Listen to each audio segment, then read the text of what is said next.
Bonjour à tous les amis. Bon c'est le Groenland là, ça caille, il fait froid, c'est dingue. Bon bref, il y a beaucoup de vent, j'espère que le micro ça va aller. Je vais placer un petit peu différemment, donc je vais parler un peu plus fort. Aujourd'hui le sujet de la vidéo va être ce que je vois de plus en plus sur internet, que ça soit en parution ou en vidéo, où on vient nous expliquer la vérité sur telle ou telle situation. Donc on voit fleurir la vérité sur le couteau, la vérité sur la rue, la vérité sur l'agression, la vérité sur telle ou telle situation. Donc on a plein de vérités là-dessus. Et quand je lis ou quand je regarde, malheureusement, je vois que derrière tout ça, il y a beaucoup de théories, mais pas beaucoup de vécu. Pourquoi ?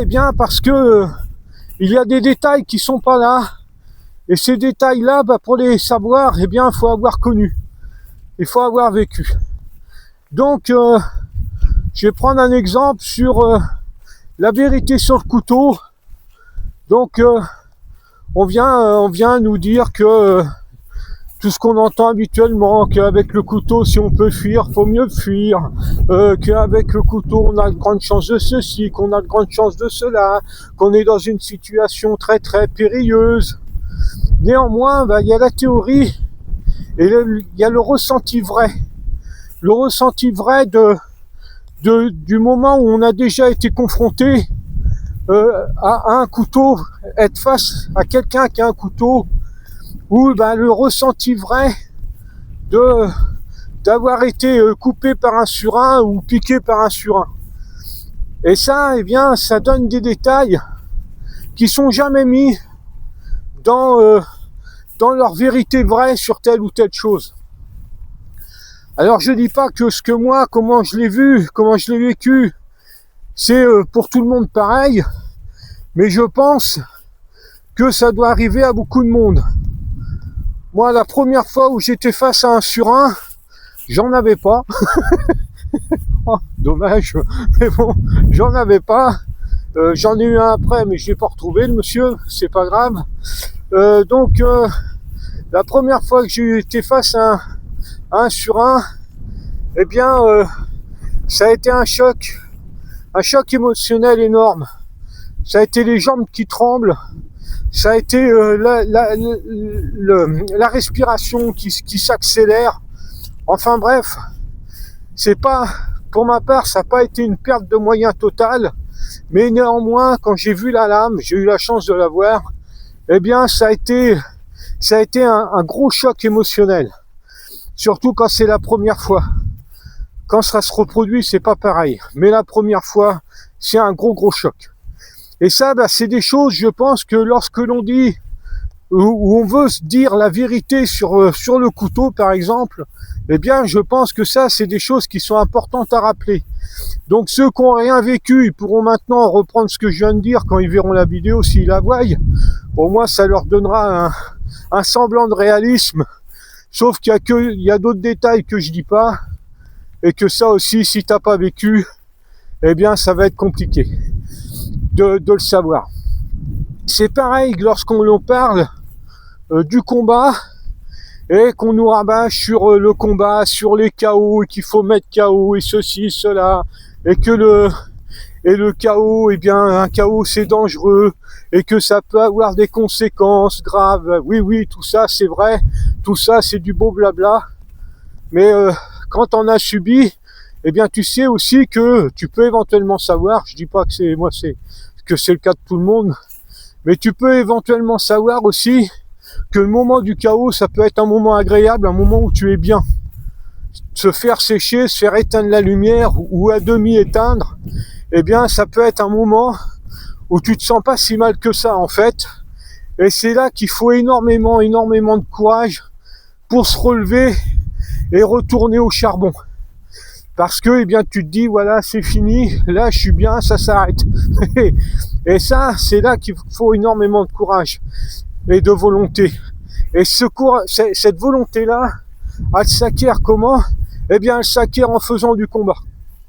Elle s'acquiert pas autrement. Hein. Elle s'acquiert en faisant du combat, en prenant des parpaings et en donnant des parpaings. Et en essayant d'en prendre moins que ce qu'on en donne. C'est pas toujours simple. Ça dépend à qui on se mesure. Et donc ça, c'est plein de petits détails qui sont quand même importants et que je retrouve jamais dans ces démonstrations de vérité. Et de plus, c'est que tous ceux qui vont rabâcher là leur vérité sur ceci ou leur vérité sur cela, sans mettre des détails importants de vécu personnel, par exemple, ouais, eh bien, dans les vidéos qui vont suivre, eh bien, je suis sûr qu'ils vont quand même reproduire tous les travers qu'ils reproduisent à chaque fois avec leurs vidéos sur le couteau. Tout le temps. D'ailleurs, je vais mettre une petite vidéo, il va y avoir une petite vidéo en club sur le couteau prochainement. Il faut que je fasse aussi celle dont j'avais parlé dans une situation très mauvaise. Faut que je la fasse aussi, ça va être à venir. Il va y avoir quelque chose sur le couteau aussi. Et vous allez voir que personnellement sur l'agression couteau, sur le piqué au corps par exemple, eh bien vous allez voir que moi ce que je propose, ça strictement rien, mais alors strictement rien d'extraordinaire. Voilà, strictement rien. Donc vous verrez ça, vous serez d'accord avec moi ou pas. Personnellement, je sais que ça a fonctionné au moins une fois pour moi. Donc voilà. Donc ça sera une petite vidéo qui va venir, ça aussi. Ça sera des vidéos très courtes, ça sera du format short, hein, parce que là-dessus, ça sert à rien de s'étaler. Donc voilà, une petite vidéo sur le sujet où tout le monde nous présente la vérité sûre. Mais moi, j'aimerais bien avoir des détails de vécu avec la sensation que procure d'être face à ces situations réelles. Et malheureusement, eh bien, à part le blabla, il n'y a pas trop de détails. Et ça, c'est un petit peu déplorable. Je vais mettre aussi en ligne une vidéo justement sur le couteau, mais je vais avoir besoin j'en profite pour faire, je referai l'annonce, mais là j'en profite. Moi, je suis pas un spécialiste du sol, et sur cette situation-là d'agression, eh bien, à un moment de cette agression, c'est une agression couteau au sol, et à un moment, je propose un dégagement. Et moi, c'est un dégagement qui me vient naturellement. C'est comme ça que je le sens le mieux. Mais je me dis que peut-être que dans ceux qui regardent les vidéos, il y a des pratiquants de judo, de jiu-jitsu, de lutte ou de MMA. Et j'aimerais que ces gens, eh bien, me proposent leur vision à eux, afin que je puisse éventuellement, améliorer ce que je propose. Comme je le répète, moi je suis pas un spécialiste du sol, je travaille plus à l'instinct dans ces conditions-là. Donc je serais très intéressé d'avoir leur propre opinion, que ça puisse améliorer eh bien ce que je propose, et puis eh bien avoir moi une autre ouverture sur ce qui peut être envisagé.